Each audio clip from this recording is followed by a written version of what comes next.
আসসালামু আলাইকুম ওয়া রাহমাতুল্লাহি ওয়া বারাকাতুহু। আলহামদুলিল্লাহি রাব্বিল আলামিন ওয়াল আকিবাতু লিল মুত্তাকিন নাবিয়িনা মুহাম্মাদিন ওয়া আলা আলিহি ওয়া আসহাবিহি আজমাইন ওয়া মান তাবিআহুম বিইহসানিন ইলা ইয়াউমিদ্দিন, আম্মা বা'দ।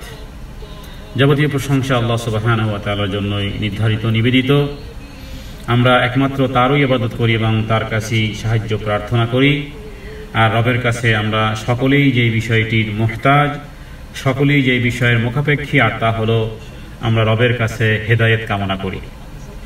আল্লাহ তাআলা আমাদেরকে প্রথম পর্যায়ে হেদায়েত দিয়েছেন। আমরা মুসলিম ঘরে জন্মগ্রহণ করেছি। আমরা মুসলিম নারীদের, মুমিন নারীদের দুগ্ধ পান করেছি আমরা জন্ম থেকে। আমাদের পরিচয় মুসলিম।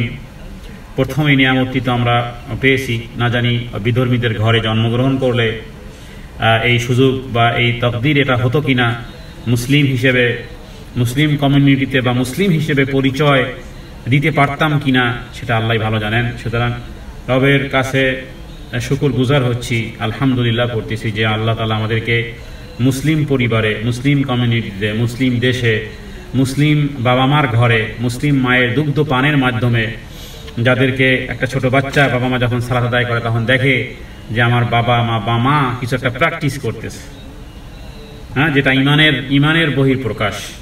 তো আল্লাহর শুকরিয়া আদায় করি। এরপরে আল্লাহ তাআলা যে মানুষ হিসেবে আমাদেরকে সৃষ্টি করেছেন, অন্য কোনো পশু জীব জন্তু আল্লাহ তাআলা আমাদেরকে বানাননি। আল্লাহ তাআলা মানুষ বানিয়েছেন। আর গোটা মানুষের জন্য গোটা পৃথিবীর মাখলুকাতকে আল্লাহ তাআলা নিয়োজিত করেছেন। মানে মানুষ নিয়োজিত হবে রবের প্রতি, আর গোটা মাখলুকাত নিয়োজিত হবে মানুষের প্রতি। হ্যাঁ, কারণ আল্লাহ তাআলা মানুষকে এবং জিনকে সৃষ্টি করেছেন তার ইবাদতের জন্য। তাহলে মানুষ ইবাদত করবে আল্লাহ তাআলার, আর গোটা পৃথিবীর মাখলুকাত আনুগত্য করবে মানুষের। রাসূলুল্লাহ সাল্লাল্লাহু আলাইহি ওয়াসাল্লাম এটাই বলেছিলেন যে কুলু লা ইলাহা ইল্লাল্লাহ তুফলিহুন, বলো লা ইলাহা ইল্লাল্লাহ, আল্লাহ ব্যতীত সত্য কোনো মাবুদ নেই, তাহলে সফল কাম হয়ে যাবে। এই সফল কামের ব্যাখ্যা কি? গোটা অনারব, হ্যাঁ, তোমরা যে আরব, তোমাদের অধীনস্থতায় তারা আসবে। গোটা পৃথিবী তোমরা শাসন করতে পারবে। পরকালের তো বিষয়গুলো আছেই, সফল কাম হবে সেখানেও, দুনিয়াতেও সফল কাম হবে। এরপরে দুরূদ ও সালাম বর্ষিত হোক মুহাম্মদুর রাসূলুল্লাহ সাল্লাল্লাহু আলাইহি ওয়াসাল্লামের উপরে, যার আনুগত্য করা প্রতিটি মুসলিম নর এবং নারীর জন্য আল্লাহ তাআলা ফরজ করেছেন। যিনি আমাদের শিক্ষক, যাকে আল্লাহ তাআলা মাবউস রাহমাতাল লিল আলামিন হিসেবে পাঠিয়েছেন। অনুরূপভাবে নবী বলেছেন, হ্যাঁ, বুইসতু মুআল্লিমান, আমাকে প্রেরণ করা হয়েছে শিক্ষক রূপে। লিউতাম্মা মাকারিমাল আখলাক, যে আখলাকের পরিপূর্ণতা শিক্ষা দেওয়ার জন্য আল্লাহ তাআলা আমাকে এই দুনিয়াতে, এই ধরাতে, এই পৃথিবীতে মানুষের কাছে আমাকে পাঠিয়েছেন শিক্ষক হিসেবে।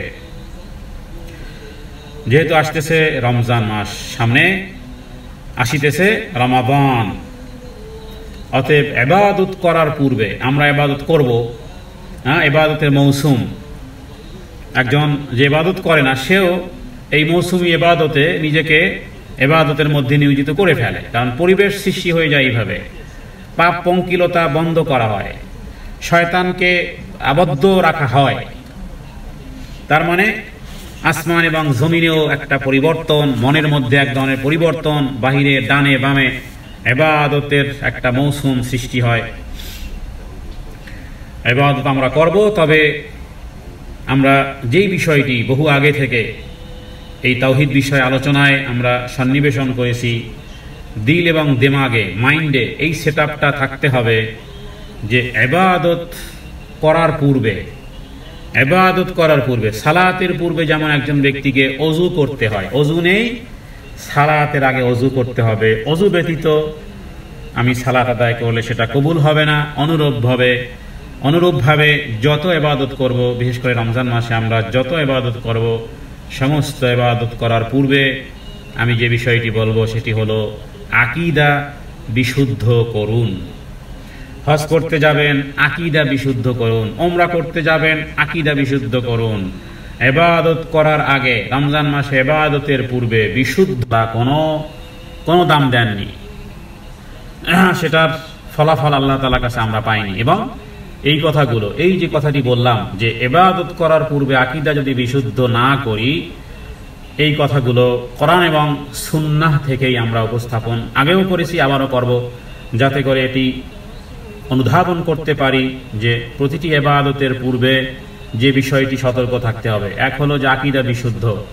যাদের আকীদা বিশুদ্ধ হয়ে গেছে, কারণ আকীদা বিষয়ে অনেকে কোর্স করেছেন, অনেকে আলহামদুলিল্লাহ সালাফি আকীদা গ্রহণ করেছেন, আল্লাহ তাআলার ব্যাপারে, রাসূলুল্লাহ সাল্লাল্লাহু আলাইহি ওয়াসাল্লামের ব্যাপারে মাশাআল্লাহ একটা মোটামুটি সাফ সুতরা ধারণা আছে। তাহলে এই ক্যাটাগরিতে যারা পাশ করেছেন, এই ক্যাটাগরিতে যারা উত্তীর্ণ হয়েছেন, তাদের জন্য আরেকটা ক্যাটাগরি, আরেকটা ক্লাস, এবং সেই ক্লাসটি হবে মৃত্যুর আগ মুহূর্ত পর্যন্ত। মৃত্যুর আগ মুহূর্ত পর্যন্ত এই বিষয়ে সতর্ক হতে হবে, সতর্ক হওয়াটা জরুরি। যে বিষয়টি আমরা পূর্বে উল্লেখ করেছি এবং রাসূলুল্লাহ সাল্লাল্লাহু আলাইহি ওয়াসাল্লামও যে বিষয়টি আশঙ্কা করতেন, গত পর্বেই ওই হাদিসটি আলোচনা করেছি। তারপর এগুলো যতবার বলি মনে হয় যেন স্মৃতি থেকে হারিয়ে যায়। এটা আমি আমাকে বলতেছি, আপনাদেরকে নয়, আমি আমাকেই বলতেছি। নিয়তের পরিশুদ্ধতার ব্যাপারে যতটা বেশি সতর্ক থাকার চেষ্টা করি, যতবার ওই হাদিসগুলো বলি, যতবার নিজেকে, তারপরও মনে হয় 5 মিনিট পরে, 2 মিনিট পরে আবার সেটা যেন হারিয়ে গেছে। তার মানে আমি আমার গবেষণায় আমি প্রতিটি আমল, যেটাকে মনে হয় যে আমি এখন একটা নেকামল করব, আমি এখন একটা পোস্ট লিখবো, আমি এখন একটা সোশ্যাল মিডিয়াতে ভালো কিছু লিখবো, আমি এখন কিছু বলবো, আমি এখন কিছু করব, মানে ইবাদতের সাথে সাথে এই বিষয়টি মাথায় আসে যে না জানি এটি আবার কোনো মানুষের বাহবা পাওয়ার কারণ না হয়। এবং এ বিষয়ে ছোট্ট একটা ঘটনা জানা যায়, সেটি হলো যে তাবেঈদের মধ্যে সাহাবায়ে কেরামের পরে যারা এসেছেন তারা হলেন তাবেঈ, মানে তারা সাহাবায়ে কেরামকে দেখেছেন, তারা রাসূলুল্লাহ সাল্লাল্লাহু আলাইহি ওয়াসাল্লামকে দেখেননি। এবং এর মধ্যে অনেক বিশিষ্ট বিশিষ্ট তাবেঈ তারা ছিল। ইবনে সিরিনের কথা জানা যায়, যিনি আল্লাহ তাআলা তাকে এমন জ্ঞান দিয়েছিলেন যে স্বপ্নের ব্যাখ্যা তিনি দিতে পারতেন কোরআন সুন্নাহর আলোকে। তারা বিশিষ্ট তাবেঈ।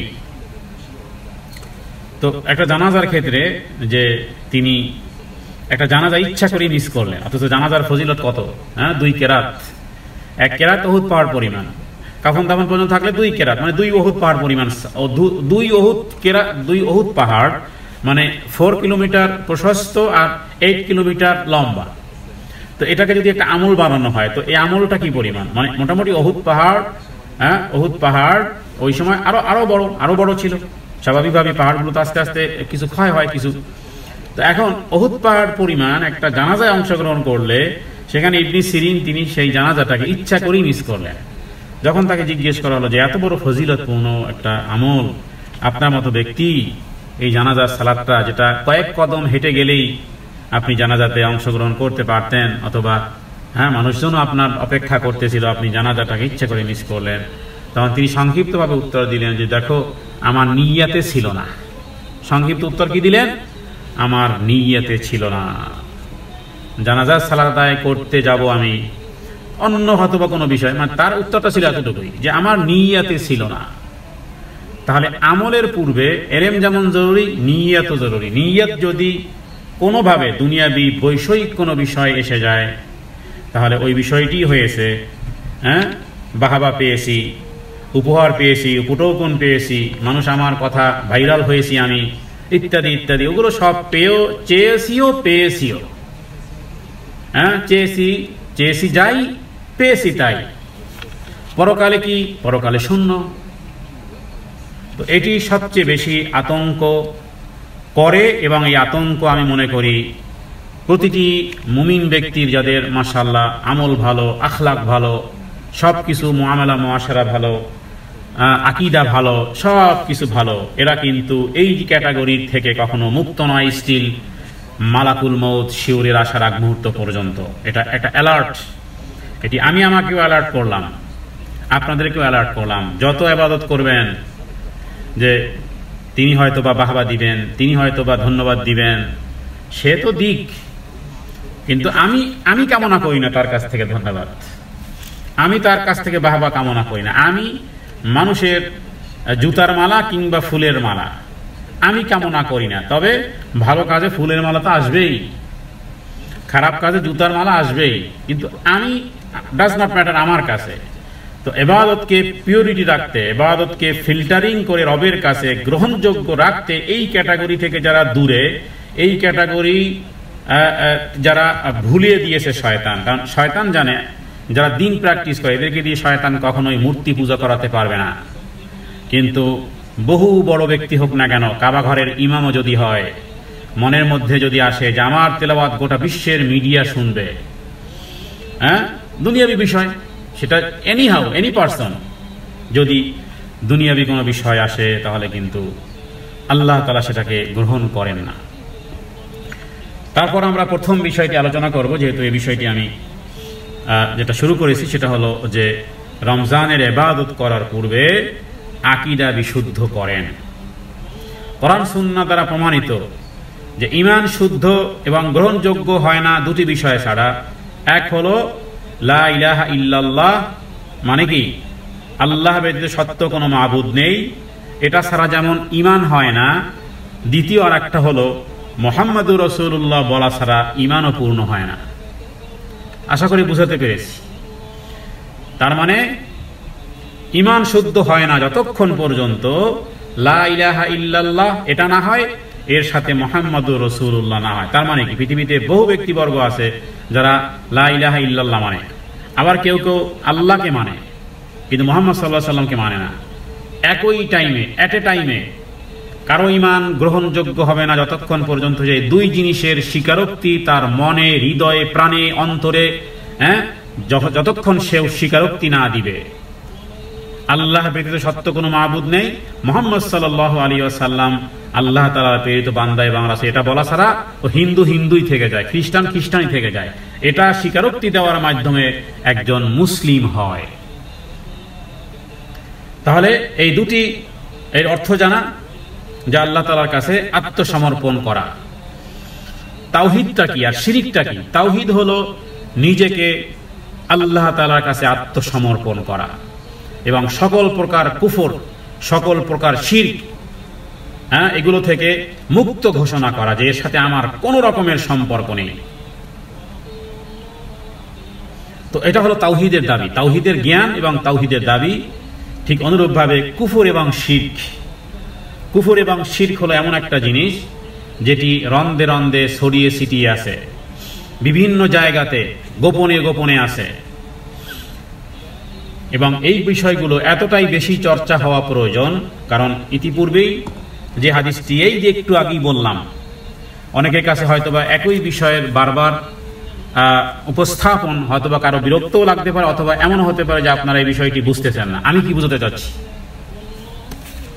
বুঝাতে চাচ্ছি অনেকে হয়তোবা বিষয়টি খুব গভীরভাবে যদি মনোনিবেশ না করেন হয়তোবা আসলেই বুঝবেন না। এই যে শিরকের ব্যাপারে এতটা তটস্থ, এতটা আলোচনা কেন প্রয়োজন? আমরা জানি যে শিরক কি, আমি বলবো যে জানেন হয়তোবা 1000-এর 10-12টা 15টা জানেন, কিন্তু কত গোপনীয় যে আবার বিষয়টি এতটাই হাইডেন থাকে যে আপনাকে একটু মুহূর্তে ভুলিয়ে ফেলবে, আপনার কাজ হয়ে গেছে শিরক। সেটি কি? মুসনাদ আহমদে নবীজি বলেছেন, এবং যে হাদিসটি আমি এখানের চ্যানেলগুলোতে প্রতিটি সালাতের পূর্বে আমি শুনি, আল্লাহু আকবার, বারবার তারা এই হাদিসটাকে পড়ে। সেটা কি? নবীজি বলেছেন, আলা উখবিরুকুম বিমা হুয়া আখওয়াফু আলাইকুম ইনদি। নবীজি বলেছেন, আমি কি তোমাদেরকে এমন বিষয়ে সংবাদ দেব না যে বিষয় আমি ভয় করি? আমি কি এমন বিষয়ে সংবাদ দেব না? দেখুন ভাষাটা কেমন, স্টাইলটা কেমন। নবীজি বলতেছেন, আমি কি তোমাদেরকে এমন বিষয়ে সংবাদ দেব না যে বিষয়ে আমি সবচেয়ে বেশি ভয় পাই? আল্লাহু আকবার। কে বলতেছেন? মুহাম্মদুর রাসূলুল্লাহ সাল্লাল্লাহু আলাইহি ওয়াসাল্লাম। যে বিষয়টি বলতেছেন আখওয়াফু, যারা আরবির গ্রামার জানেন তারা আফদল ইসমে তাফজিলের সিগা, আখওয়াফু সবচেয়ে বেশি ভয় পাই, শুধু ভয় না সবচেয়ে বেশি ভয় পাই। সাহাবায়ে কেরাম বললেন, বালা ইয়া রাসূলুল্লাহ, অবশ্যই, কেন বলবে না হে আল্লাহ রাসূল, যে বিষয়টি আমাদের উপরে প্রয়োগ হতে পারে, যে বিষয়ে আপনি আমাদেরকে সংবাদ জানাবেন, অ্যালার্ট করবেন, আবার আপনি সবচেয়ে বেশি ভয় পাচ্ছেন আমাদের উপরে, সেটি কি? আশ-শিরকুল খাফি। এই যে উত্তর কিন্তু হয়ে গেছে, আশ-শিরকুল খাফি, সেটি হলো গোপন শিরক, সেটি হলো গোপন শিরক, গুপ্ত শিরক। গুপ্ত শিরক কি? মানুষ দেখানো আমল, বাস উত্তর হয়ে গেছে। এই কারণে বললাম যে কুফর শব্দটি, শিরক শব্দটি এমন এক জিনিস কম্পিউটারের হার্ড ডিস্কে খেয়ে ফেলবে। সব খেয়ে ফেলেছে। এমন এক ভাইরাস তাওহীদ নামক হিসেবে যা করে ফেলেছি সব খেয়ে ফেলবে।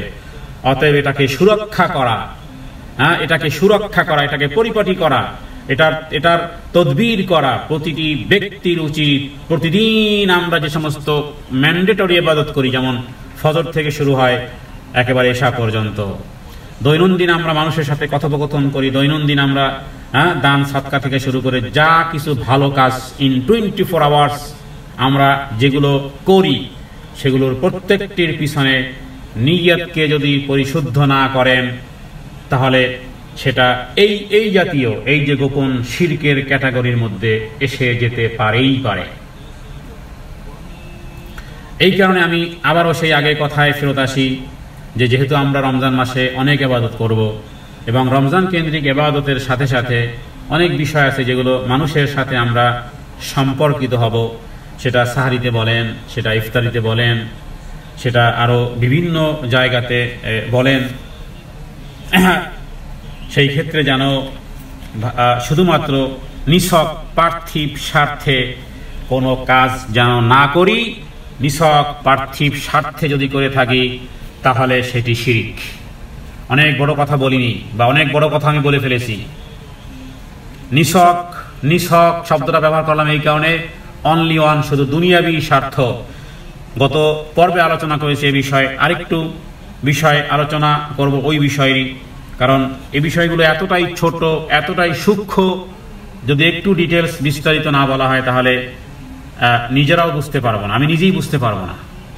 আমি আমার ভিতরে এন্টার করানোর জন্য হলেও এই আলোচনা করি এবং দোয়া করি যারা এই আলোচনা শুনবে আল্লাহ তাআলা যেন তাদেরকে দুনিয়াবি স্বার্থে নয়, বরং আমি আপনাদেরকে বলবো যেদিন থেকে আমরা বুঝতে পেরেছি, আমরা বালেগ হয়েছি, বালেগ তো অনেক আগেই হয়ে গেছি, সময়টা অনেক পার হয়ে গেছে, কিন্তু এখন থেকে, আজ থেকে এই শপথ, এই দৃঢ় পরিকল্পনা গ্রহণ করবেন যে ইবাদতের নামে যেগুলো আছে কোরআন সুন্নাতে সেগুলো তো করব, আজ থেকে নিয়ে দুনিয়াবি যে সমস্ত বিষয়গুলো, সকাল থেকে সন্ধ্যা পর্যন্ত দুনিয়াবি যে সমস্ত বিষয়গুলো, দুনিয়ার সাথে রিলেটিভ, যেগুলো পার্থিব স্বার্থের সাথে জড়িত, সেগুলোকেও আমি এবার রবের সন্তুষ্টির জন্য করব। তার মানে হবে যে ঘড়ির কাঁটা যেভাবে করে চলতে থাকে, আমার জীবন লাইফের প্রতিটি কাঁটা, প্রতিটি সেকেন্ড হবে এবার এবাদত, সেকেন্ড উঠতেছে এবাদত। হতে পারে সেটি আমি আমার দুনিয়াবি কোনো কার্যক্রম হতে পারে আমি আমার বাচ্চার জন্য জুতো স্যান্ডেল খরিদ করতে গিয়েছি, সেখানে আমার রাস্তায় ট্রাফিক, 1 ঘন্টা আসতে 1 ঘন্টা ট্রাফিক, কিনতে গিয়েছি কি আমি জুতো। এই যে 2 ঘন্টা বা 2.5 ঘন্টার মধ্যে যত সেকেন্ড আছে এটা আমার ইবাদত। ক্যাটাগরি আলাদা, ওলামায়ে কেরামরা তো ওভাবেই দেখিয়ে দিবেন যে এই ক্যাটাগরিতে করেন তাহলে হবে ইবাদত, আর এই ক্যাটাগরিতে যদি না করেন, আপনি যদি সারা রাত ইবাদত করেন, সারা রাত নফল নামাজ পড়েছেন, এই লোক জুতা কিনতে গিয়েও এটার হবে ইবাদত, আর আপনি যে সারা রাত ইবাদত করেছেন, সালাত আদায় করেছেন, ওটাও ইবাদত হয় নাই। মাঝখানে ব্যবধানটা কি, কোন ক্যাটাগরিতে ইবাদত হয় আর কোন ক্যাটাগরিতে ইবাদত হয় না, এই বিষয়ে যদি আপনি না বুঝেন তাহলে কি করেনটা কি? আপনি মনে করতেছেন আমি অনেক ইবাদত করেছি, সেগুলো যদি বরবাদ হয়ে যায়, কারণ এখনো তো সেটাকে দেখতে পারবেন না, দেখতে হবে কোরআন সুন্নাহর আয়নার এই চশমাই দিয়ে দেখতে হবে। আপনি ওই চশমা দিয়ে দেখতে পারবেন না। আপনি মনে করছেন আমি তো ইবাদত করতেছি, আমি তো দান করতেছি, আমি তো এই করতেছি, এটা আপনার কাছে ইবাদত, অবশ্যই কোরআন সুন্নাতে এটা ইবাদত, কিন্তু ইবাদতকে ইবাদতের মর্তবায় পৌঁছানোর জন্য কোরআন কারীম কি বলে? আল্লাহ কি বলেন? আমা উমিরু ইল্লা লিয়াবুদুল্লাহ মুখলিসিন লাহুদ্দিন হুনাফা। এই যে শব্দগুলো আমি আলাদা আলাদা করে বললাম, এগুলোর পিছনে এগুলো হলো টার্ম অ্যান্ড কন্ডিশন। এই টার্ম অ্যান্ড কন্ডিশনে ইবাদত করতে হবে, তা না হলে সেই ইবাদত কবুল হবে না। শত সহস্র আয়াত আছে, একটি আয়াত না, শত সহস্র আয়াত আছে এই বিষয়ে। হ্যাঁ নবী, আপনি বলে দেন, যদি তোমরা রবের সাক্ষাৎ করো, কামনা করো, মান কানা ইয়ারজু লিকা আল্লাহ ফালইয়ামাল আমালান সালিহান, এই পর্যন্ত বলেই কিন্তু কোরআন ক্ষান্ত করেনি। কোরআন কারীম একটা শর্ত লাগিয়ে দিয়েছে, টার্ম এন্ড কন্ডিশন দিয়েছে, ওয়ালা ইউশরিক বিরাব্বিহি আহাদা। এই যে শর্ত শারায়েত, এই যে মুখলিসিন লাহুদ্দিন হুনাফা উমিরু ইল্লা হরফে ইস্তিসনা, ইল্লা মানে কি? সব বাদ, সবগুলোকে বাদ দিয়ে দেয় ইল্লা। যেমন লা ইলাহা, কিছুই নেই, ইল্লা, এই যে ইল্লা মানে কি? কিচ্ছু নেই, ইল্লা আগে কিচ্ছু নেই, ইল্লার পরে এসেছে আল্লাহ, ইল্লাল্লাহ। লা ইলাহা ইল্লাল্লাহ মানে কি? লা ইলাহা, একে হলো লা, নাই, এরপরে ইল্লার আগে কিছুই নাই, সব কিছু নাই, একমাত্র আল্লাহ ব্যতীত। এই হলো ইল্লার পাওয়ার। ইল্লা বহুত বড় পাওয়ার, এটা ব্রিজের মতন। হ্যাঁ, এই পদ্মা সেতুর এপার আর ওপার মাঝখানে একটা গাড়ি কিভাবে যাবে? পদ্মা সেতুর উপর ভর করে এই পানির উপর দিয়ে যাচ্ছে। তো ইল্লা ইল্লা শব্দগুলোর এই রকমের বহুত পাওয়ারফুল ইল্লা শব্দ। তো যে বিষয়টি বুঝাতে চাইলাম যে আমি বাচ্চার জুতা কিনতে গেলাম মার্কেটে, যাওয়া আসা দুনিয়াবি বিষয়, কিন্তু এগুলো ইবাদতে পরিগণিত হয় যদি আমার উপর দায়িত্ব রবের সন্তুষ্টি বরকরার থাকে, তাহলে এই জামা জুতা খরিদ করতে যাওয়া এগুলোও হবে ইবাদত। আর যদি ওখানে শুধু দুনিয়াবি স্বার্থ থাকে তাহলে সেটাও কখনো কখনো ইবাদত হয় না। আমি এক দুইটি উদাহরণের মাধ্যমে বিষয়টি আজকে স্পষ্ট করব, এবং বিষয়টি এতটাই গুরুত্বপূর্ণ হয়তোবা অনেকের কাছে মনে হবে যে আসলে হয়তোবা এইভাবে দেখা হয়নি। তাহলে প্রথমত শুধু দুনিয়া অর্জনের জন্য আমি আপনাদের মনোযোগ আকর্ষণ করব, কারণ কথা সংক্ষিপ্ত, আসলে আমি লম্বা করতেছি বোঝানোর জন্য। তাহলে পয়েন্টটি হলো যে শুধু দুনিয়া অর্জনের জন্য কোনো আমল সম্পাদন করা, দুনিয়াবি, শুধুমাত্র দুনিয়াবি অর্জন, কোনো আমল সম্পাদন করা, সেখানে যদি পরকালের কোনো উদ্দেশ্য না থাকে, শুধু করা হয়, তাহলে সে ব্যক্তি মুশরিক হিসেবে সাব্যস্ত। কোনো ব্যক্তি সালাত আদায় করতেছে, কোনো ব্যক্তি সিয়াম রাখতেছে, শুধুমাত্র উদ্দেশ্য কি দুনিয়াবি স্বার্থ, তাহলে সে ব্যক্তি মুশরিক হিসেবে সাব্যস্ত হবে। এই কথা আমার নয়, এই কথা সালেহ বিন আব্দুল আজিজ বিন মোহাম্মদ বিন ইব্রাহিম আল শাইখ, এবং তাওহীদ বিষয়ে আমি যতগুলো কিতাব পড়াশোনা করেছি আলহামদুলিল্লাহ তার লিখিত কিতাবগুলো আমার কাছে বেশি, এবং আলহামদুলিল্লাহ অনেক গভীর আলোচনা। তাহলে কথাটি সংক্ষিপ্ত করে ফেলি। শুধুমাত্র এখানে দুনিয়া তার অর্জন, যদি এমন কোনো ব্যক্তি হয়ে থাকে যে দুনিয়া অর্জনের জন্যই যে সালাত আদায় করো তাহলে চাকরি দেব, কথার কথা। যদিও সমস্ত বিষয়গুলোকে ট্রেনিং হিসেবে দেওয়া যেতে পারে, এবং ট্রেনিংটা দিতে হবে বালেগ হওয়ার আগে। বাচ্চাকে বলেন সালাত আদায় করো 10 টাকা দেবো, সালাত আদায় করো, সিয়াম রাখো বাবা, তাহলে এটা উপহার দেব, নো প্রবলেম, এটা ট্রেনিং হিসেবে নেওয়া যেতে পারে। কারণ যেহেতু এখন পর্যন্ত সে বালেগ হয়নি, 7 থেকে শুরু করেন 10 পর্যন্ত থেকে এই ট্রেনিং দেন। সালাত আদায় করো 5 ওয়াক্ত, তাহলে তোমার পছন্দের বাইক কিনে দেবো, তোমার পছন্দের এটা কিনে দেবো, ওটা কিনে দেবো। মেয়েকে বলেন তোমাকে আমি এরকমের দামি জিনিস দেবো, সালাত আদায় করো।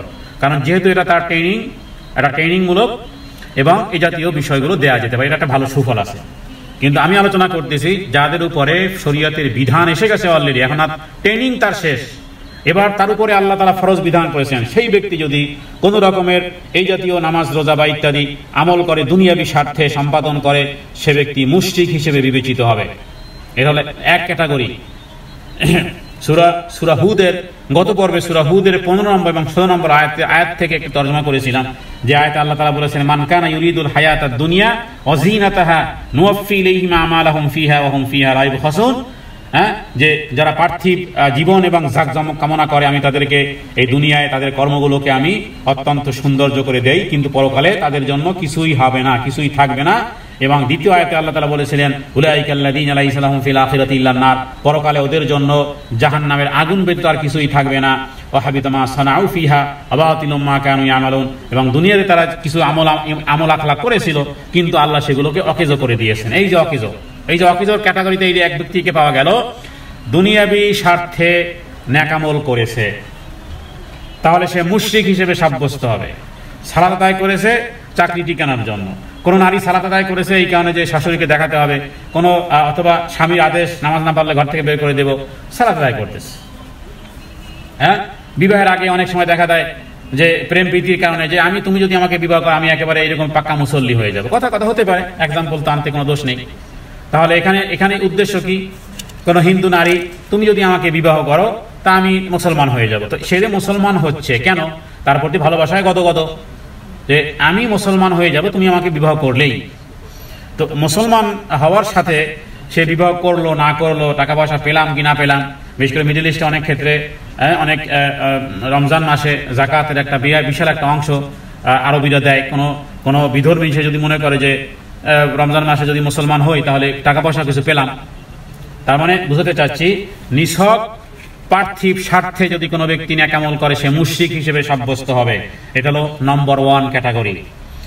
দ্বিতীয় প্রকার হলো যে শরিয়াতে কিছু কাজের উৎসাহ প্রদান করেছে। খুব ভালো করে খেয়াল করুন, শরিয়াতে আপনাকে আমাকে বেশ কিছু ভালো কাজের উৎসাহ প্রদান করেছে। যেমন আত্মীয়তা রক্ষা করতে হবে, আপনাকে পিতামাতার সাথে সদ্ব্যবহার করতে হবে। এই সমস্ত কাজগুলো শরিয়ত আমাদেরকে উদ্বুদ্ধ করেছে। পিতামাতার সাথে ধরলাম, এই একটা পয়েন্টে ধরলাম, পিতামাতার সাথে সদ্ব্যবহার করতে হবে। কিন্তু পিতামাতার সাথে সদ্ব্যবহার করা যদি উদ্দেশ্য হয়ে থাকে শুধু দুনিয়া, ভালো করে খেয়াল করুন, আপনার মা বাবাকে খুব টেক কেয়ার করতেছেন, টাকা পয়সা দিচ্ছেন, ধন দৌলত দিচ্ছেন, হ্যাঁ, তাদেরকে ভালোবাসাই দিচ্ছেন, আল্লাহ সন্তুষ্টি দিচ্ছেন, নাকি বাবা মা ভালো করলে হয়তোবা মৃত্যুর আগে আমার নামে হয়তোবা জমি জমা লিখে দিতে পারে, অথবা আমি তার কাছে আদর্শ সন্তান ইত্যাদি দুনিয়াবি এক কথায় আমি আবারও বলি, হ্যাঁ, সেটা হলো দুনিয়াবি শুধু স্বার্থ, অনলি শুধু দুনিয়াবি স্বার্থ যদি হয়ে থাকে, আর সেই উদ্দেশ্যে আপনি আত্মীয়তার সম্পর্ক রক্ষা করেন, পিতামাতার সাথেও সম্পর্ক রক্ষা করেন, আখেরাত আপনার উদ্দেশ্য নয়, তাহলে এটি হবে শিরকের পর্যায়ভুক্ত। তাহলে কি করতেছেন খুব ভালো করে ভুল বোঝার কোনো অবকাশ নেই। আমার জাতীয় কোনো ভয়েসকে কেউ কাটিং পেস্ট করবেন না, কারণ গুরুত্বপূর্ণ একটা বিষয়। পিতামাতার সাথে সদ্ব্যবহার করে কেউ মুশরিক হয়? আমি বলবো যদি দুনিয়াবি স্বার্থ হয় শুধুমাত্র, প্রথম ক্যাটাগরি বলেছি যে কোনো ব্যক্তি শুধু সালাত আদায় করে, রমজান মাসে রোজা রাখে শুধুমাত্র দুনিয়ার স্বার্থ অর্জন করার জন্য। হতে পারে কোনো একটা টার্ম অ্যান্ড কন্ডিশন সে পেয়েছে যে তুমি যদি এইভাবে করো তাহলে আমি তোমাকে এইভাবে দেবো। হতে পারে এমনি সালাত আদায় করে না, কিন্তু জানিয়ে দিয়েছে যে এবার আমরা মাগো, এবার আমরা রমজান মাসে রোজা রাখতেছি, তো জাকাত ফিতরা আমাদেরকে দিও। তাদের উদ্দেশ্য যদি হয়ে থাকে যে এই খবরাখবর পৌঁছালে রমজানের শেষে একটা বড় অঙ্ক পাবো আমি, দুনিয়াবি শুধু স্বার্থ হয়ে থাকে, তাহলে সে মুশরিক। আর দ্বিতীয় প্রকার বললাম যে শরিয়াতে সমস্ত কাজে উৎসাহ করেছে, যেমন আপনার পিতামাতার দায় দায়িত্ব আপনার উপর ন্যস্ত আছে, পিতামাতার সাথে সদ্ব্যবহার করতেছেন, কিন্তু শুধুমাত্র অনলি ওয়ান, শুধুমাত্র কেবলমাত্র একমাত্র অনলি ওয়ান দুনিয়ায় উদ্দেশ্য। দুনিয়ায় উদ্দেশ্য, দুনিয়ায় অনেক স্বার্থ থাকতে পারে, আখেরাতের কোনো অংশ সেখানে যদি অ্যাডেড না থাকে তাহলে তা হবে শিরকের পর্যায়ভুক্ত। তাহলে এত বোকা কোনো মানুষের হওয়া উচিত নয়। এত বোকা কেন হবেন? এর সাথে আরেকটা জিনিস অ্যাড করে নেন, তাহলেই তো আপনার মাশাআল্লাহ, তাহলেই তো আপনি ক্লেভার, তাহলেই আপনি খুব চালাক। সেটি হলো কি, আপনি আপনার স্বামীকে কোনো কিছু কিনে দেবেন। একজন স্বামী তার স্ত্রীকে যদি লিপস্টিকও কিনে দেয়, মাঝখানে মাঝখানে উদাহরণের মাধ্যমে মনে করি যে আপনারা হয়তো বা বিষয়টা বুঝতে পারবেন। একজন স্বামী যদি তার স্ত্রীকে লিপস্টিকও কিনে দেয়, তবু উদ্দেশ্য থাকবে আল্লাহর সন্তুষ্টি, যে না সে স্ত্রী, হ্যাঁ, সে সৌন্দর্য অবলম্বন করবে, আমি তার রূপের সুধা পান করব, যাতে করে আমি অন্য নারীর প্রতি আগ্রহান্বিত না হই। এই লিপস্টিক কেনা সবের কাজ হয়ে গেছে। শুধু দুনিয়াবি স্বার্থে কাজ করা, এখানে দুনিয়াবি স্বার্থে কাজ করলে কি হবে? প্রথমটা বলেছি যে সে মুশরিক হিসেবে বিবেচিত হবে, দ্বিতীয়টা কি বলেছি যে শিরকের পর্যায়ভুক্ত হবে। বাঁচার উপায় খুবই সহজ, সেটি হলো দুনিয়াবি বিষয় তো থাকবেই, বাবা মার প্রতি ভালোবাসা তো আমাদের সৃষ্টিগত, মজ্জাগত, এটা লজিক, রক্তের শিরা উপশিরায় মিশে আছে বাবা মার প্রতি শ্রদ্ধা, ভালোবাসা। একজন সন্তানের প্রতি যেভাবে করে বাবা মার থাকে, কিন্তু সাথে সাথে আল্লাহর সন্তুষ্টির উদ্দেশ্যটাও এর সাথে যদি অ্যাডেড হয়ে যায়, তাহলে এবার টু ফাস্ট, এবার এটা আল্লাহর দরবারে বহুত ফজিলতপূর্ণ আমল হিসেবে তাওহীদে রূপান্তরিত হবে। এটা তাওহীদে রূপান্তরিত হবে। আমি সালাত আদায় করলে সেই খবর পৌঁছলে রমজান মাসের শেষে কিছু টাকা পয়সা পাবো না, আমি সালাত আদায় করতেছি আমার উপর আল্লাহর বিধান। এবার সে দিক বা না দিক, হ্যাঁ, আরবিতে বলে খাল্লি ভাল্লি, মানে কোনো ব্যাপার না। তাহলে মনে রাখবেন, আমি একটু আগেই বলেছিলাম যে আমি আমার লাইফের জীবন ঘড়িটার প্রতিটি সেকেন্ড ইবাদত হিসেবে পরিগণিত হবে যদি অলওয়েজ আমি দুই জিনিসকে আমি সন্নিবেশন করি। সেটি হলো, এক হলো যে ইসলাম যে বিষয়ে উদ্বুদ্ধ করেছে, হ্যাঁ, সেই বিষয়ের সেটি হতে হবে আল্লাহর সন্তুষ্টি এক, দ্বিতীয় হতে হবে রাসূলুল্লাহ সাল্লাল্লাহু আলাইহি ওয়াসাল্লামের সুন্নতি পদ্ধতি অনুযায়ী করব, আল্লাহর সন্তুষ্টি থাকবে বরকরার। এমনকি যদি হাদিস থেকে আমি বলবো, স্বামী স্ত্রী যদি ইন্টারকোর্স করে, স্বামী স্ত্রী সেক্সুয়াল যে অ্যাক্টিভিটি গুলো তারা করবে, এই ক্ষেত্রেও তারা মনে রাখবে যেটা আমার বৈধ জায়গা, এবং এর মাধ্যমে আমি সেক্সুয়ালের যেই বিকৃতি, যেই রূপগুলো আছে, চোখের বেবিচার, অন্তরের বেবিচার ইত্যাদি থেকে আমি মাহফুজ থাকবো।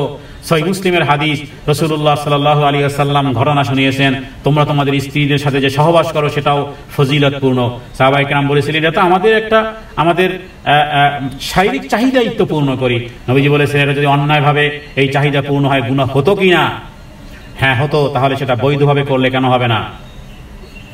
কেন সবের কাজ হবে না?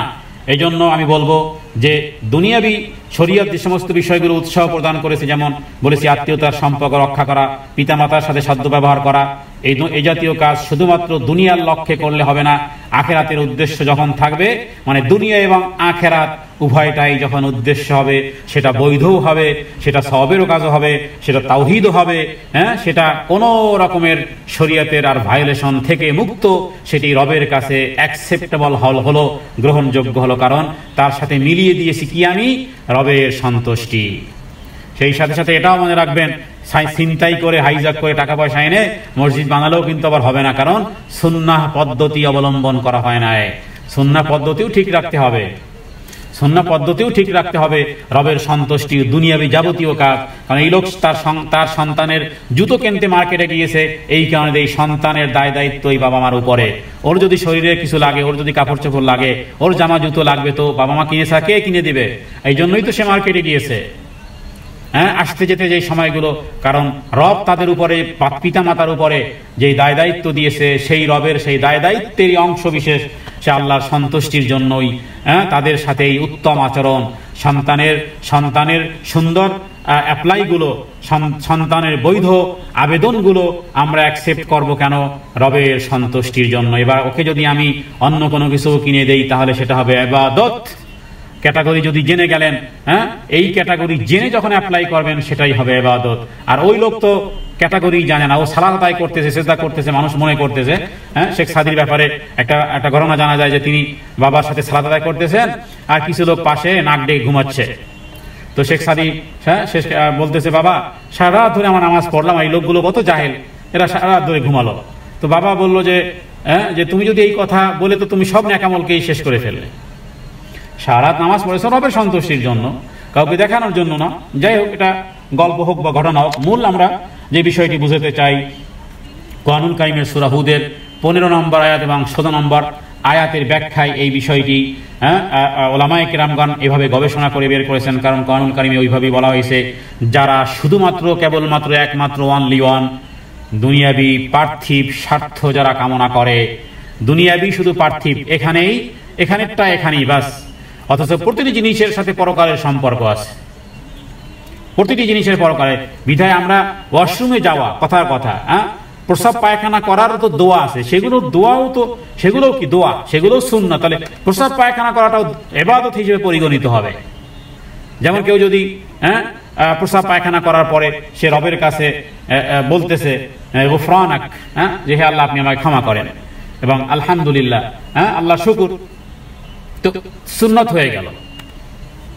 আমরা ভালো কিছু এনার্জিমূলক কোনো কিছু খেলেও সেটা যদি নিয়ত করি যে এই এনার্জিটুকু আমি মারামারি কাটাকাটিতে ব্যয় করব না, বরং এটা আমি ইবাদতের জন্য ব্যয় করব, তো এই যে এনার্জিমূলক যে সে যে কিছু খেলো, ভিটামিনস, তো এটাও তার নিয়তের পরিশুদ্ধতার কারণে সওয়াব হিসেবে পরিগণিত হবে।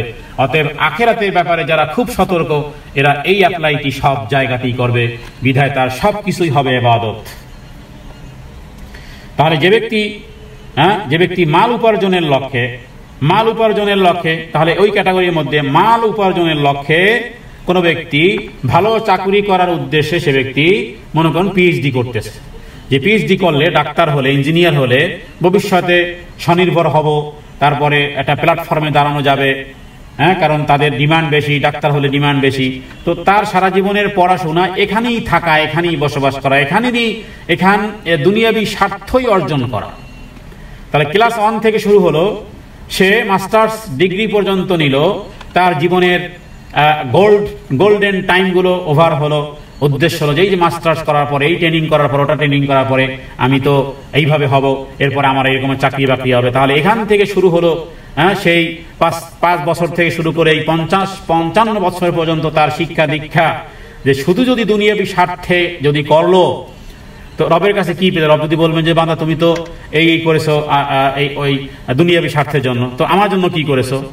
কিন্তু উচিত ছিল যে ক্লাস 1 থেকে শুরু করে আমি যেই শিক্ষাই গ্রহণ করতেছি না কেন, এই শিক্ষা আর মাধ্যমে আমি আরো শিক্ষা অর্জন করব, ধর্মীয় শিক্ষা অর্জন করব, নিজে প্র্যাকটিস করব, মানুষের কাছেও বলবো, প্রয়োজনে সেটার প্রচার করব। তাহলে কিন্তু এই ক্লাস 1 থেকে এই যে মাস্টার্স পর্যন্ত পড়াটা তার পুরোটাই ইবাদত হিসেবে পরিগণিত হবে। কারণ এখানে দুটি স্বার্থ এসেছে, দুনিয়াও এসেছে, আখিরাতও এসেছে। কিন্তু কোন নালায়েক, কোন মূর্খ হতে পারে, সে একাডেমিক যোগ্যতা তার কাছে আছে, কিন্তু আসলে সে নালায়েক, আসলে সে মূর্খ পণ্ডিত। কারণ হলো সে জানে না যে জীবন এখানে শেষ হয়ে গেলে আরেকটা জীবন আছে। সেই জীবনকে, এই জীবনকে সেই জীবনের সাথে কানেক্টেড করার জন্য নিয়তের পরিশুদ্ধতার সাথে আমি দুনিয়াবি স্বার্থের সাথে আমি যদি রবের সন্তুষ্টি মিলিয়ে দেই আর কাজগুলো যদি মোটামুটি সুন্নতের ক্যাটাগরি হয়ে যায়, তাহলে আমার এই ইংরেজি পড়া, আমার এই ডাক্তারি পড়া, এই কারণে যে মানুষের খেদমত আমি করব, আমি ওকালতি করতেছি, আমি ওই জাতীয় ব্যক্তিদের পাশে দাঁড়াবো যারা নির্যাতিত মজলুম, তাদের পক্ষে আমি কথা বলবো। হ্যাঁ, তাহলে এই ওকালতি পড়া, এই ডাক্তারি পড়া, এই ইঞ্জিনিয়ারিং পড়া, এটা তার ইবাদত হিসেবে পরিগণিত হবে। কারণ ইন্নামাল আমালু বিন্নিয়াত। আর এক ব্যক্তি কপাল পড়া, সে সব ফার্স্ট ক্লাসে ফার্স্ট, কারণ সে মনে করতেছে যে আমাকে এইটা নিতেই হবে, আমাকে এই সার্টিফিকেট নিতেই হবে, নিলেই আমি অমুক জায়গাতে চান্স পাবো বা অমুক জায়গাতে পড়াশোনা করতে পারবো। ওর সাথে ওর নিয়তের মধ্যে আখিরাতের কোনো বিষয় সংযুক্ত না থাকার কারণে শুধুমাত্র দুনিয়াই দুনিয়া, ও হয়তোবা দুনিয়া পেতেও পারে, নাও পেতে পারে, হয়তোবা ডক্টরেট ফেল হওয়ার আগেই, ডাক্তার ইঞ্জিনিয়ার হওয়ার আগেই হতে পারে তার জীবন ধসে পড়তে পারে, জীবন শেষ হয়ে যেতে পারে, মালাকুল মউত আসতে পারে, অথবা সে হয়তো এটার ফলাফল পেয়েও যেতে পারে, কিন্তু তার নিয়তের মধ্যে পরকালের কোনো বিষয় না থাকার কারণে ওর মতন কপাল পোড়া, ওর মতন হতভাগা আল্লাহর আকাশের নিচে আর জমিনের উপরে আর একজনও নেই। কারণ ও মৃত্যু হবে, ওর জন্য কিছুই নেই। হতে পারে ও এই কাজের প্রসঙ্গে বা চাকরির প্রসঙ্গে ভালো কাজ কিছু করেও ফেলতে পারে। এই কথাগুলো যে বলতেছি আমি কোত্থেকে? দলিল সূরা হুদের ১৬ নম্বর আয়াত, যেখানে আমি বলেছি পূর্বেই, উলাইকাল্লাযীনা লাইসা লাহুম ফিল আখিরাতি ইল্লান নার, পরকালে ওর জন্য কিছুই নেই। কেন? অথচ ওয়াহাবিতা মা সানাও সার্চিং করে পাওয়া গেল ওর এই জীবনে ভালো কিছু কাজও ছিল, কাউকে হয়তো ফ্রিও চিকিৎসা করেছে, কিন্তু নিয়তের মধ্যে পরকালে প্রতিফল এবং প্রতিদানের দিবস যে একটা আছে, ভালো কোনো কিছু পাওয়ার কোনো চিন্তা ভাবনা নিয়তের মধ্যে নাই। আল্লাহ বলেন অবাতিলুম মা কানু ইয়ামালুন, অকেজ করে দিব, সব বিফল হয়ে যাবে। দলিল সূরা হুদের আয়াত নম্বর ১৬। তাহলে আজকের এই দর্শের মাধ্যমে এতটুকু বুঝতে পেরেছে কিনা জানি না যে আমাদেরকে আখিরাতের ব্যাপারে, আখিরাতকে আমাদেরকে একজন ড্রাইভার যেভাবে করে যখন অন দ্য ড্রাইভ, যখন তার দৃষ্টিশক্তি সামনের দিকে থাকে, কারণ রাস্তা কোন দিকে, ডানে না বামে, সামনে ব্রিজ নাকি খাল না পুল ইত্যাদির জন্য একজন ড্রাইভারকে কন্টিনিউ অন দ্য ড্রাইভিং মুডে সামনের দিকে তাকাতে হয়। মাঝে মধ্যে সামটাইম ডানে অথবা বামের সাইড মিররে দেখতে হয়। আমাদেরকে পরকালটা ঠিক এইভাবে দেখতে হবে, সামটাইম ডানে এবং বামে, রাইট লেফটে দেখতে হবে যে কেউ পাশ থেকে ওভারটেক করতেছে কিনা, বাট কন্টিনিউ আমাকে দৃষ্টি ফিরাতে হবে আখিরাতের দিকে। আমার প্রতিটি কাজ যেন আখিরাতমুখী হয়, হোক না সেটা দুনিয়াবি কাজ। কারণ আমাদের পেট আছে, আমাদের পিঠ আছে, আমাদের যৌনতা আছে, আমাদের জীবন চাহিদার পা থেকে শুরু করে, পায়ের স্যান্ডেল থেকে শুরু করে, মাথার ক্লিপ পর্যন্ত, মাথার কাপড় চোপড় পর্যন্ত, এগুলো আমাদের দৈনন্দিন জীবনের অংশ বিশেষ আল্লাহ তাআলা সিস্টেম করে এভাবেই রেখেছেন। বিভিন্ন আসবাবের সাথে আমাদের জীবন, আমরা রোদ বৃষ্টি সইতে পারি না, আমাদের ঘর বাড়ি প্রয়োজন, আমাদের ঘুমানো প্রয়োজন, আমাদের খাবারের প্রয়োজন, পানির প্রয়োজন, জীবন চাহিদার অনেক কিছু আছে। কিন্তু প্রতিটি জিনিসের পিছনে নিয়ত থাকবে, এই যে খাচ্ছি, এই যে ঘুমাচ্ছি, এই যে করতেছি, যাতে করে নেক্সট ইবাদত গুলো, ঈশা নামাজ পড়তেছি যে আজকে মজা করে ঘুমাবো একেবারে সারা রাত, নো, ঘুমাচ্ছে এই কারণে যাতে করে ফজরের সময় যেন উঠতে পারি, ফজর থেকে নিয়ে চাকরিতে বের হচ্ছে, আল্লাহ চাকরি জায়গাতে যেন জোহরের নামাজটা পড়তে পারি, জোহরের নামাজটা পড়েছি না জানি আসরটা বা মিস হয়ে যায় কিনা, ডিলে হয় কিনা, যেন আসরটা পড়তে পারি। 24 আওয়ার্স একটা সিস্টেমে বাধা আপনার, কিন্তু আপনাকে ইন্টারনালি নিয়তের পরিশুদ্ধতার মাধ্যমে গোটা কমপ্লিটলি 24 আওয়ার্স এই রানিং এই সময়টাকে ইবাদতের মধ্যে আনতে হবে।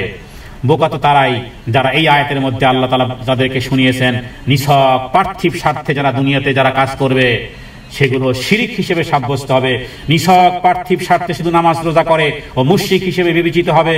নিছক পার্থিব স্বার্থে বাবা মার খেদমত করে, নিছক স্বার্থে আত্মীয়তার সম্পর্ক রক্ষা করে, সে তার কাজগুলো শিরক হিসেবে সাব্যস্ত হবে।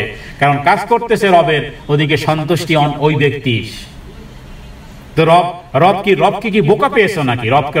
রবের সাথে কি বোকা পেয়েছো যে তোমাকে দেখাচ্ছি আর উদ্দেশ্য আমরা অন্য? রব সেগুলো গ্রহণ করেন না। ইন্নাল্লাহ তাইয়্যিব লা ইয়াকবালু ইল্লা তাইয়্যিব, আল্লাহ পবিত্র জিনিস ছাড়া গ্রহণ করেন না। পবিত্র অপবিত্র কিভাবে হয়? পবিত্র হয় দুই ভাবে হয়। আল্লাহর সন্তুষ্টি থাকতে হয় বারকারার, এবং সুন্নাত থাকতে হয় পরিপূর্ণ।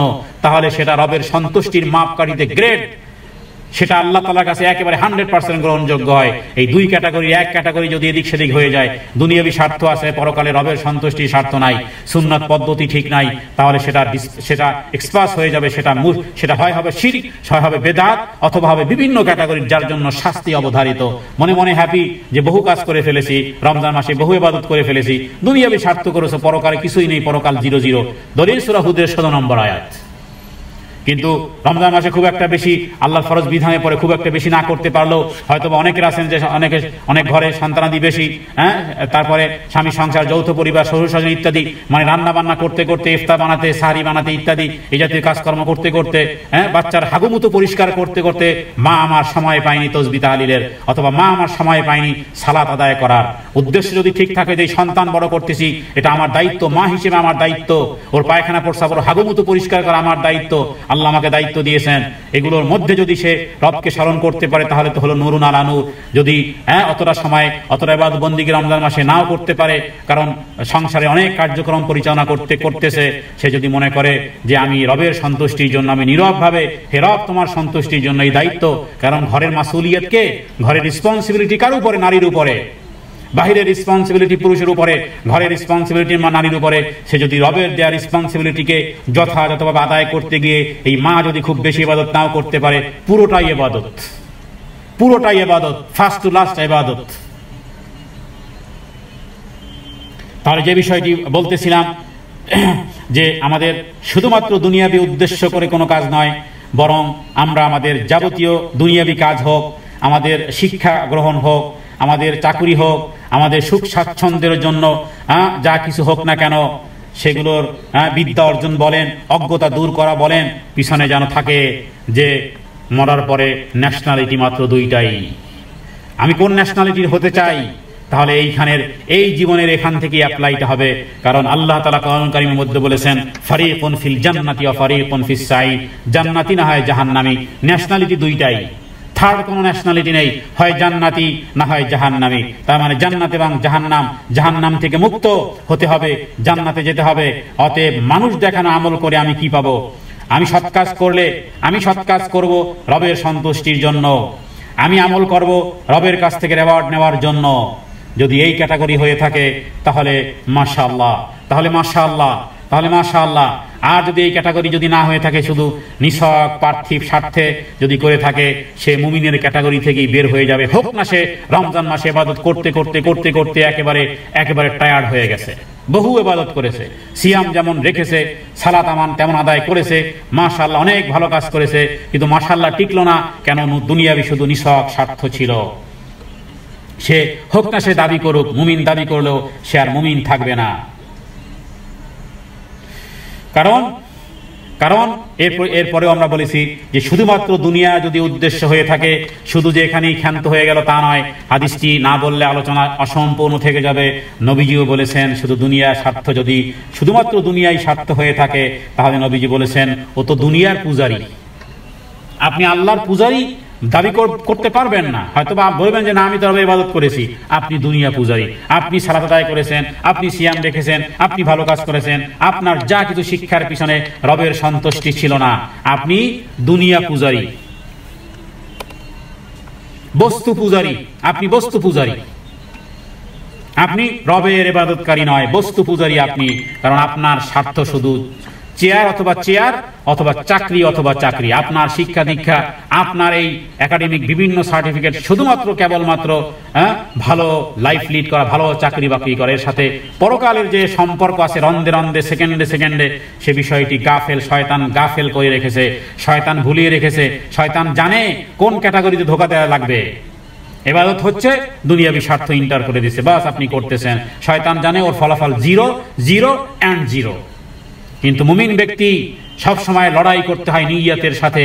ইমাম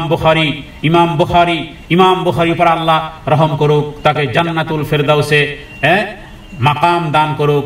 তিনি যেন চোখে আঙ্গুল দিয়ে যেন দেখিয়েছেন, ইন্নামাল আমালু বিন্নিয়াত, এই হাদিসটি ইমাম বুখারী তার কিতাবের প্রথমে এনে যেন চোখে আঙ্গুল দিয়ে দেখিয়েছেন, ভালো কাজ কিছু করতে চাও, নিয়তের পরিশুদ্ধতা করে তারপরে মাঠে নামো। রবের কাছে দোয়া করি, হে আল্লাহ, জীবনে দুনিয়াবি কাজ করি আর আখিরাতের কাজ করি যেন তোমার সন্তুষ্টির জন্য যেন করতে পারি। রাসূলুল্লাহ সাল্লাল্লাহু আলাইহি সাল্লামের এক্স্যাক্টলি সুন্নাত পদ্ধতি অনুযায়ী যেন করতে পারি।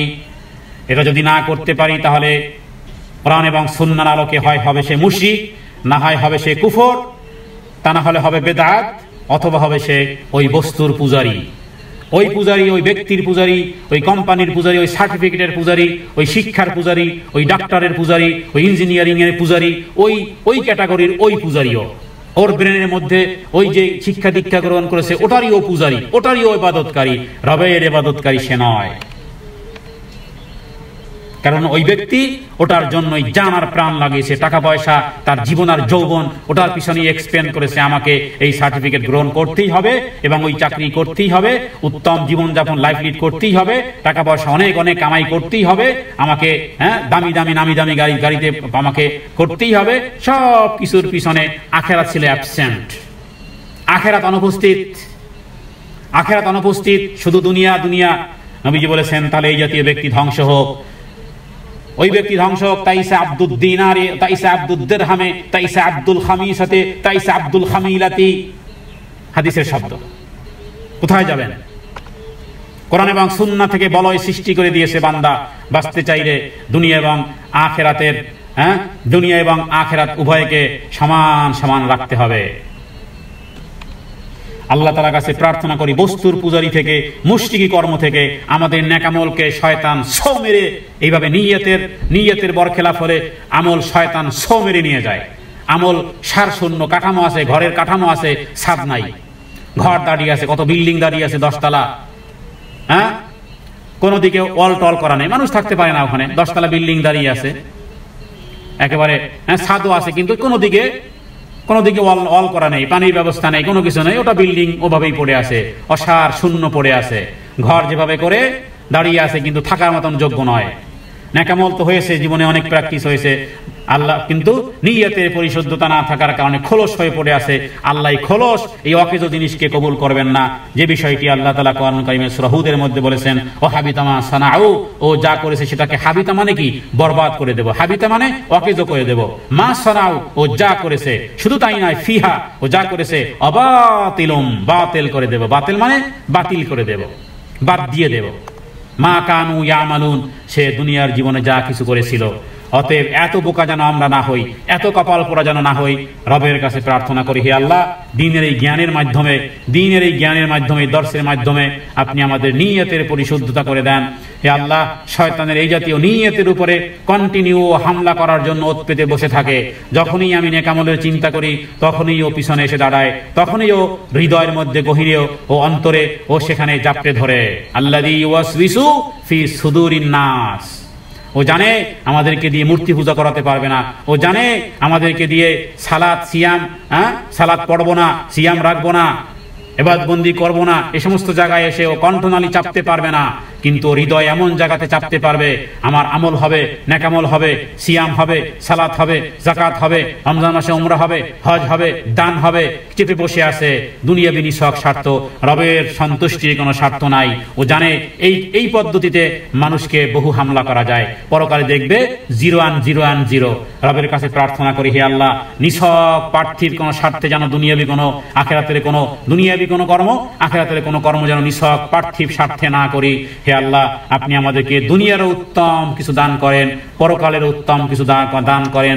রব্বানা, হে আমাদের প্রতিপালক, আতিনা, আমাদেরকে প্রদান করেন ফিদ দুনিয়া হাসানা, দুনিয়ার জীবনের যাবতীয় কল্যাণ, অফিল আখিরাতি হাসানা, এবং আখিরাতের যাবতীয় কল্যাণ, টুগেদার দুনিয়া এবং আখিরাতের যাবতীয় কল্যাণ আপনি আমাদেরকে প্রদান করেন। ওয়াকিনা আযাবান নার, আর জাহান্নামের আগুন থেকে পানাহ দেন।